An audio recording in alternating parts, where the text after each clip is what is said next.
Hello, welcome back. It's with me again, Mario Ohocen.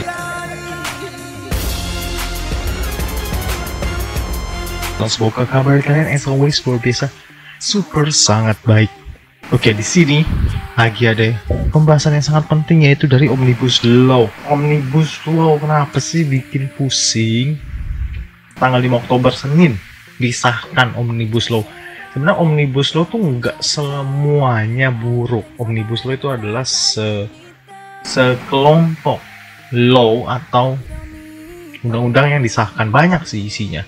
Tapi yang bikin ricuh nih, jadi pada intinya itu adalah Omnibus Law sebenarnya ada undang-undang yang tujuannya dibuat untuk merampingkan regulasi dari sisi jumlah dan menyederhanakan peraturan kontrak tanpa batas. Nomor 1, kontrak tanpa batas pasal 59. Jadi ini benar-benar UU baru ya, pasal 59 PKWT, perjanjian kerja waktu tertentu.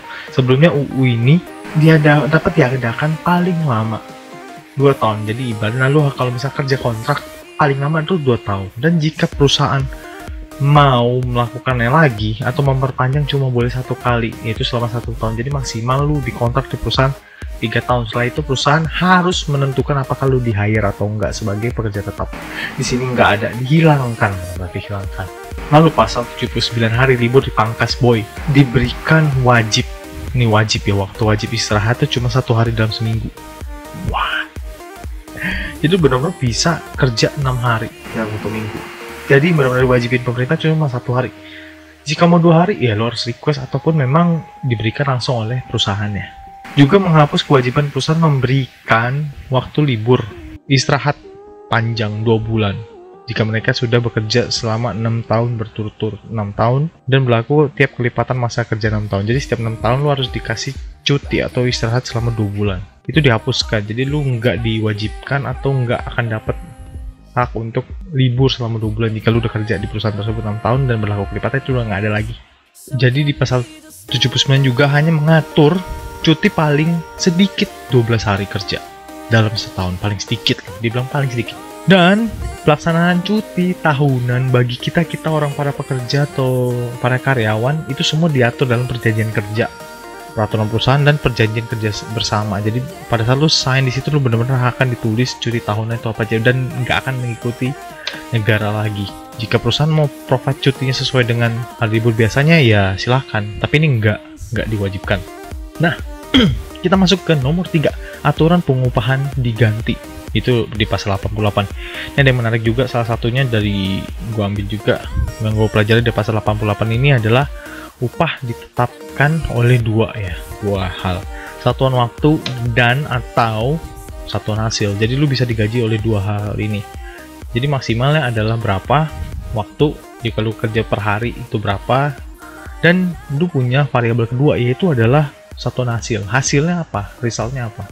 Jika hasil lu nggak sesuai dengan minimum yang di provide, artinya lu nggak akan dibayar per hari lagi, maksimum per hari itu berapa, tapi lu akan dibayar sesuai dengan hasil yang lu kerjakan. Ini akan sangat merugikan bagi orang males. Kebijakan terkait pengupahan yang dihilangkan di UU 88 ya, sebelumnya ada, itu adalah upah karena menjalankan hak waktu istirahat kerjanya. Menjalankan hak waktu istirahat kerjanya. Upah untuk pembayaran pesangon, serta upah untuk perhitungan pajak penghasilan. Jadi itu benar-benar yang dihilangkan ya. Sebelumnya ada 11, sekarang ada 7 kebijakan. Dimana 3-nya dihilangin tadi gue sebutkan. Sanksi tidak bayar upah dihapus. Pasal 91 itu sudah dihapus. Gila, ini seru banget, dari judulnya aja udah tahu ya, sanksi tidak bayar upah. Jadi sebelumnya UU Ketenagakerjaan tuh mengatur pengupahan yang ditetapkan atas kesepakatan antara pengusaha dan pekerja buruh di awal-awal. Jadi minimal berapa, haknya apa, kewajibannya apa, itu semua kan udah tertulis di awal ya. Jadi upah para pekerja misalnya ya, tidak boleh lebih rendah dari ketentuan pengupahan yang ditetapkan peraturan perundang-undangan yang berlaku. Jika lu sudah sign, nggak boleh lebih rendah daripada nilai tersebut yang sudah dijanjikan kepada lu orang. Lalu di ayat berikutnya, jika upah yang didapatkan lebih rendah atau bertentangan dengan peraturan perundang-undangan yang tadi, yang sebelumnya, yang telah ditetapkan bahwa pekerja tidak boleh menerima upah lebih rendah daripada yang disepakati. Terus yang ini akan ada hukuman, maksudnya bisa batal demi hukum atau pengusaha wajib membayar upah jika melanggar pasal yang satu tadi, pasal 91 ayat 1 itu dihapuskan. Jadi benar-benar kita bisa bilang pengusaha jika tidak membayar upah, dia juga nggak akan kena sanksinya, dan dia nggak wajib untuk membayar upah buruh.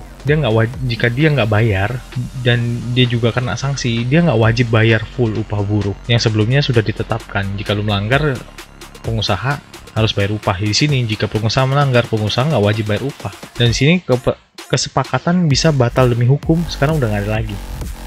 Jadi akan terus kerja terus, nggak akan bisa dihentikan. Nah, di pasal 5 yang terakhir adalah hak memohon PHK dihapus, yaitu di pasal 169. Di ayat satunya di pasal 169, dulu ayat satunya adalah UU Ketenagakerjaan menyatakan pekerja buruh dapat mengajukan PHK kepada lembaga penyelesaian perselisihan hubungan industrial jika perusahaan diantaranya menganiaya, menghina secara kasar atau mengancam. Itu dihapus.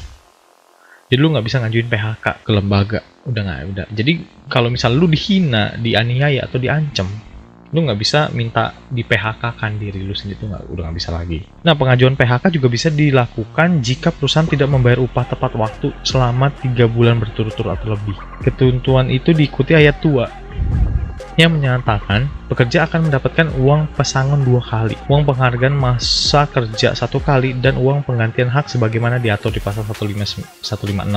Nah, seluruhnya dihapus. Itulah yang bikin semua orang menggila. Dan nggak ada sanksi buat perusahaan jika perusahaan melanggar, atau bahkan sampai yang hak PHK tuh ditiadakan. Nah, ini jadi intinya memang kelihatan kalau ini UU-nya dibuat untuk mendatangkan investasi-investasi, duit-duit dan perusahaan-perusahaan, dan ya pokoknya investasi perusahaan-perusahaan asing masuk ke Indonesia supaya dia bangun pabrik di sini, supaya dia bangun everything, service, infrastructure, buka bisnis di Indonesia, bermaksud sebenarnya ini mungkin maksud pemerintah ini untuk menambah lapangan pekerjaan kali ya, supaya banyak uang dan perusahaan asing masuk. Tapi sayangnya ya kelihatan lah dari ini, lu bisa baca sendiri, dan gua akan put benar-benar linknya di mana lu bisa download yang sebelumnya RUU udah menjadi undang-undang rancangan tentang cipta kerja.